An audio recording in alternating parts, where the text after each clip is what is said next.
नमस्ते दोस्तों, I am back back with memory.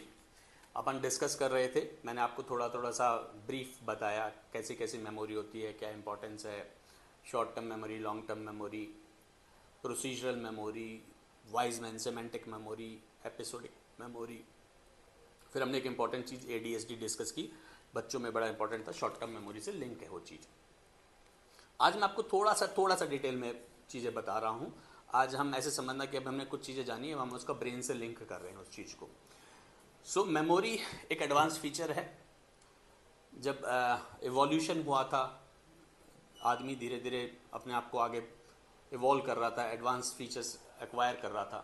तो जो ब्रेन का जो सेंट्रल पार्ट है, हमारे सारी इंपॉर्टेंट चीज़ें जो है वो ब्रेन के सेंट्रल पार्ट में है। ब्रेन का आउटर पार्ट बाद में बना है, ब्रेन का सेंट्रल पार्ट जो था वो इम्पॉर्टेंट पार्ट स्टार्टिंग से एनिमल्स में हमारे ब्रेन के फंक्शनिंग में इम्पॉर्टेंट रहा है। अब एनिमल्स में जैसे स्मेल बहुत इंपॉर्टेंट होती है, वो सूंघ के काम करते, तो उनके पर्टिकुलर ब्रेन में स्मेल का एरिया बहुत ज़्यादा डेवलप्ड होता है। अपन लोगों के लिए नहीं है, क्योंकि अपन बाकी चीज़ों को एनालाइज करते हैं, एनालिटिक पावर है अपने पास, अपन के पास बाकी स्पेशल सेंसेस है जिनको अपन यूज़ कर पाते हैं।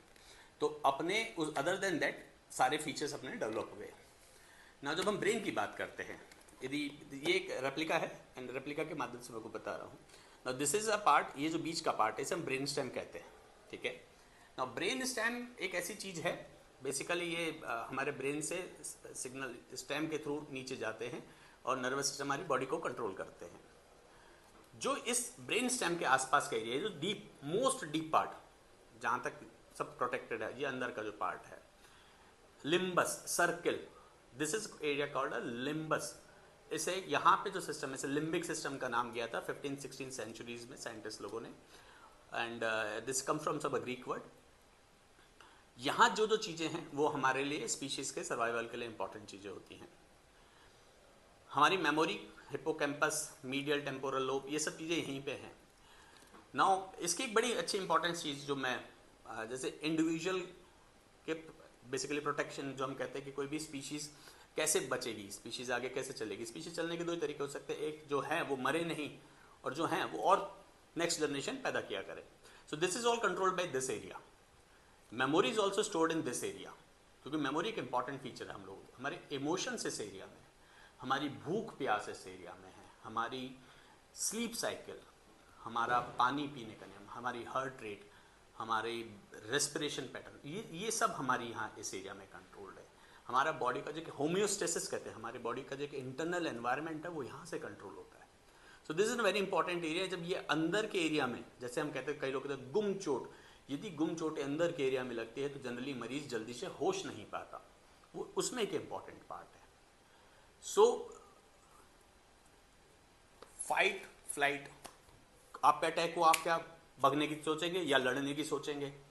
This response comes from there.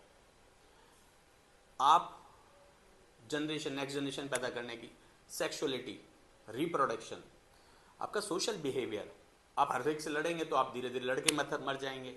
This is all controlled by this area. आपके इमोशंस यहाँ स्टोर होते हैं, हमारी मेमोरी का इंपॉर्टेंट पार्ट इसमें स्टोर होता है यहाँ पे। हमारे ब्रेन में एक लेफ्ट साइड ब्रेन होता है, एक राइट साइड ब्रेन होता है। Now left side brain dominant brain कहलाता है। डोमिनेंट इन सेंस, हम राइट हैंडेड होते हैं तो राइट हैंडेड क्रॉस कनेक्शन में होता है, लेफ्ट साइड का ब्रेन डोमिनेंट होता है। डोमिनेंट ब्रेन बेसिकली ऐसे समझ नॉन इमोशनल ब्रेन है, उसको आलतू फालतू कोई चीज़ों में इंटरेस्ट नहीं है, जस्ट फोकस, वो फोकस करता है आपकी day to day activities proper चले, आप इंटेलिजेंट बनो, आपकी चीज़ें प्रिजर्व रहे, आपकी स्पीच, आपकी सब चीज़ें प्रिजर्व रहे। ना राइट साइड का पार्ट है वो आपको लाइफ में आपके कलर्स देता है, इमोशंस देता है, म्यूज़िक, जो इमोशनल पार्ट है वो हमारा राइट साइड के ब्रेन में स्टोर होता है।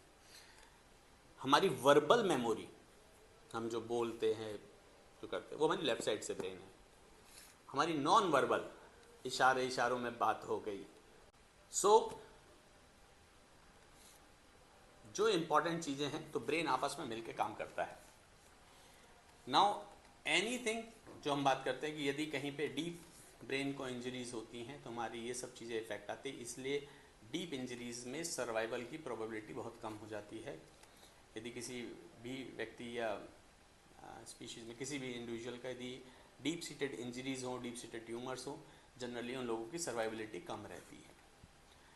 So this is something structure part. Next मैं आपको समस्याओं के बारे में बताऊंगा।